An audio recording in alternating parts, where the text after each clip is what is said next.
जय हिंद एवरीवन, स्वागत है आपका वी नेशन ट्रिपल वन के एक नए एपिसोड में, जहां आपके लिए लेकर आते हैं इंडियन डिफेंस की प्रमुख अपडेट्स को सबसे पहले।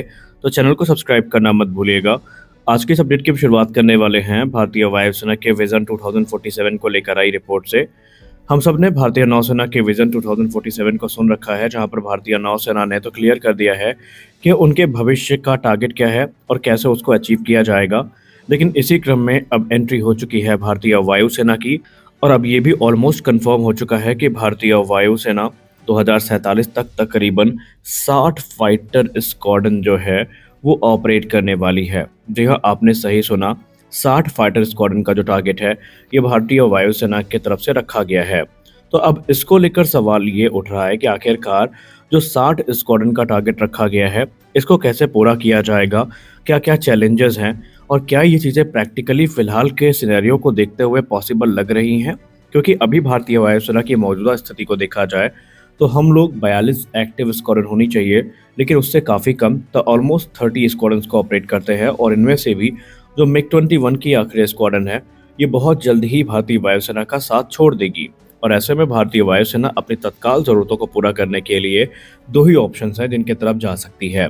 पहला तो ये है कि तेजस मार्क 1A की डिलीवरी को फास्ट किया जाए। दूसरा ये है कि MRF को अतिशीघ्र फाइनलाइज किया जाए।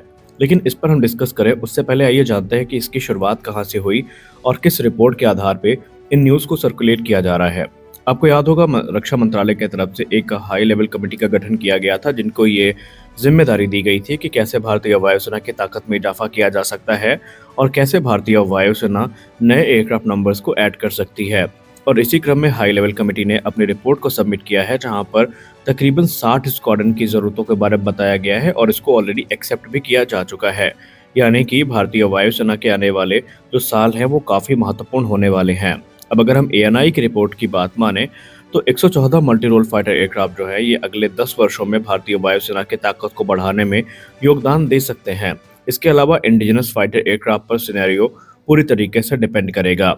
अब हाई लेवल कमेटी की बात करें तो जिसकी अध्यक्षता करी थी defence secretary Rajesh Kumar Singh sir ने, उन्होंने अपनी रिपोर्ट जो सबमिट करी है रक्षा मंत्री जी को, उसको एक्सेप्ट कर लिया गया है। और अब ये माना जा रहा है कि 114 फाइटर एयरक्राफ्ट को लेकर कभी भी कोई बड़ा निर्णय आ सकता है। सोर्सेस के हवाले से बात की जाए तो 2037 तक का समय भारतीय वायुसेना के लिए काफ़ी इंपॉर्टेंट होगा।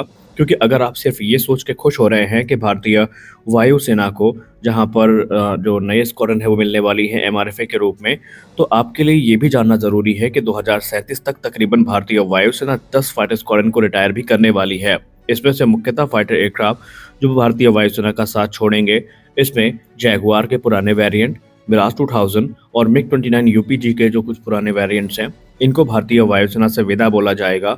और उसके बाद भारतीय वायुसेना के पास एक और गैप क्रिएट होगा जिसको फिल करने की जिम्मेदारी यहाँ पर होने वाली है। अब क्योंकि भारतीय वायुसेना पूरी तरीके से यहाँ पर इंडिजिनस फाइटर प्रोग्राम को लेकर समर्पित दिखाई पड़ रही है, तो प्रैक्टिकली ये चीज़ें कितनी पॉसिबल हैं आइए ये भी देख लेते हैं। दरअसल अगर हम एक्सपर्ट्स की बात माने तो उन्होंने कहा है कि अगर भारत सीरियसली इस प्रोग्राम को कंसीडर कर रहा है तो भारत को कुछ चीज़ें यहाँ पर ध्यान में रखनी होंगी। सबसे महत्वपूर्ण फाइटर एयरक्राफ्ट नहीं है, सबसे महत्वपूर्ण है इंडिजिनस जेट इंजन।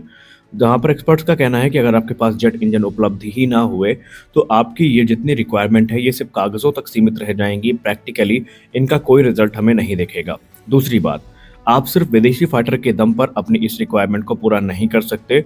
अब यही सही समय है कि जो भारतीय वायुसेना है वो अपने भविष्य को निर्धारित कर सकती है। अगर हम इंडिजिनस फाइटर एयरक्राफ्ट पर नज़र डालें तो हमारे पास इस समय 83 तेजस मार्क 1A और एडिशनल 97 जेट्स के जो ऑर्डर है वो क्यू पर है। और दुर्भाग्यवश अभी तक पहला एयरक्राफ्ट भी डिलीवर नहीं किया गया है। इसके पीछे की वजह है जो जनरल इलेक्ट्रिक का इंजन सप्लाई है उसका बाधित होना। जब तक वो सुचारू रूप से शुरू नहीं होगा ये समस्या इसी प्रकार से बनी रहेगी।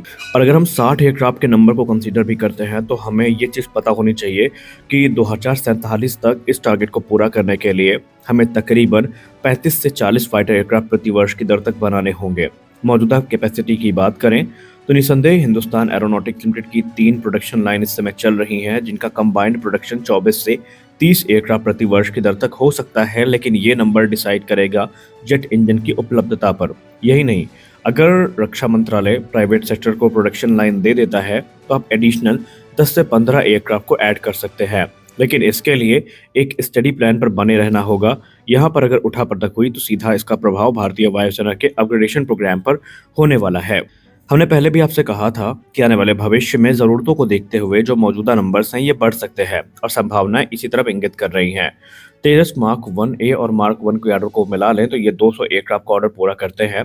वहीं तेजस मार्क 2 के इनिशियल बैच में आपको 120 फाइटर्स देखने को मिलेंगे, लेकिन संभावित है कि फेज 2 में ये नंबर्स भी 200 को पार कर जाए। हालांकि एक वक्तव्य के दौरान तो इंडियन एयरफोर्स के सोर्सेज ने यह भी कहा था कि अगर प्राइवेट प्रोडक्शन लाइन आ जाती है और उन्हें इस चीज़ का आश्वासन मिल जाता है कि प्रोडक्शन रेट तकरीबन 30 को पार कर सकता है, तो तेजस मार्क 2 के नंबर तकरीबन 300 हो सकते हैं भारतीय वायुसेना के रिक्वायरमेंट्स को देखते हुए।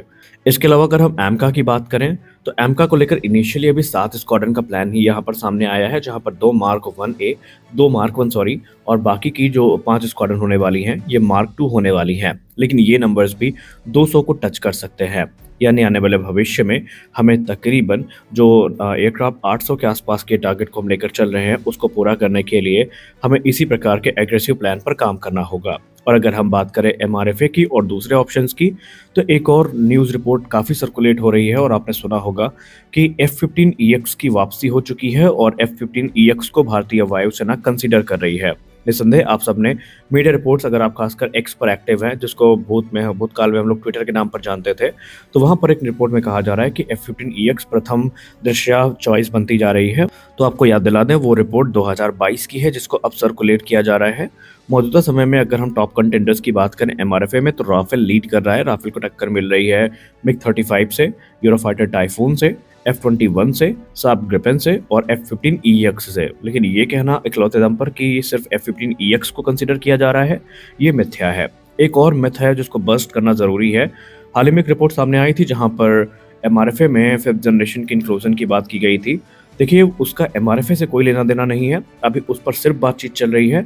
हाँ, भविष्य में एक हाइब्रिड फ्लीट हमें देखने को मिल सकती है। हाइब्रिड का सेंस ये है कि MRFA के अलावा एडिशनली जो 5th जनरेशन फाइटर एयरक्राफ्ट है, ये रिक्वायरमेंट को देखते हुए कंसीडर किए जा सकते हैं। मैंने यहाँ पे वर्ड की यूज़ किया है, कंसीडर किए जा सकते हैं। इसका बिल्कुल मतलब ये नहीं है कि भारतीय वायुसेना इसको खरीदेगी ही।